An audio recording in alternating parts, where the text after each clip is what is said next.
హ్యాబిటస్గా cinema అయితే expression చాలా తీసాడు. అందరూ కన్నడ సినిమా బ్యాన్ చేయాలంటారు కానీ ఇది Kannada cinema Indian cinema.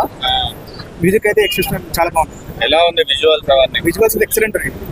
Expect చేయలేదు అసలు. హీరోయిన్ అయితే అవుట్ ఆఫ్ సిలబస్. అసలు ఎక్స్పెక్ట్ చేయలేదు క్యారెక్టర్. దీనికి ఎలా ఉందో అంటే వన్ అసలుకి అంటే ఫస్ట్ టైం మనం చూసాం కాబట్టి సెక్షన్ ఉంటుంది. సెకండ్ కూడా మంచిగా ఉంది. చాలా ఎక్సలెంట్ పర్ఫార్మెన్స్ ఎలా ఇది ఎక్సలెంట్. అంట క్లైమాక్స్ అయితే ఎక్సలెంట్, వెరీ ఎక్సలెంట్. ఆ పక్క బ్లాక్ బస్టర్ అయితే ఫ్యామిలీ చూడొచ్చు, చాలా నీట్గా చూడొచ్చు. బాయ్కాట్ చేసే అంతా లేరు. మొత్తం నేను చెప్తున్నా ఇండియన్ సినిమా ఎక్సలెంట్. రేటింగ్ ఎంత ఇస్తారు? 10 ఇస్తా బుక్ మై షో అయితే. Thank you. బాగాలేదా?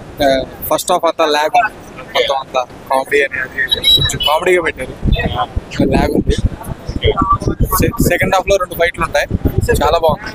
అంటే హిట్ అవుతుందా మూవీ? రిషబ్ శెట్టి పర్ఫార్మెన్స్ మాత్రం సూపర్, బాగా ఇచ్చాడు. పర్ఫార్మెన్స్ బాగుంది. పర్ఫార్మెన్స్ గురించి అయితే రావచ్చు.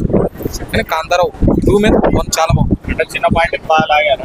అర్థం కదా, చిన్న పాయింట్ బాగా లాగారు. లాగ్ అయింది కొంచెం పాయింట్. క్లైమాక్స్ బాగుంది.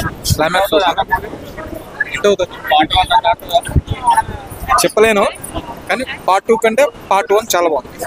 100%. రేటింగ్ ఎంత ఇస్తారు దీనికి? 2 ఇస్తా, 2.5. కూడా గొప్ప. సో డైరెక్షన్ మాత్రం సూపర్. అసలు ఇంకా మూవీ డైరెక్ట్ చేయాలని అనుకుంటున్నాను. తెలుగులో ఎవరిని డైరెక్ట్ చేస్తే బాగుంటుంది? రిషబ్ శెట్టి. మొన్న తేజ సజ్జ ఈ మధ్య మూవీ గాడ్ కి మూవీ చేస్తుంటా. సో తేజ సజ్జ చేస్తే బాగుంటుంది. Thank you.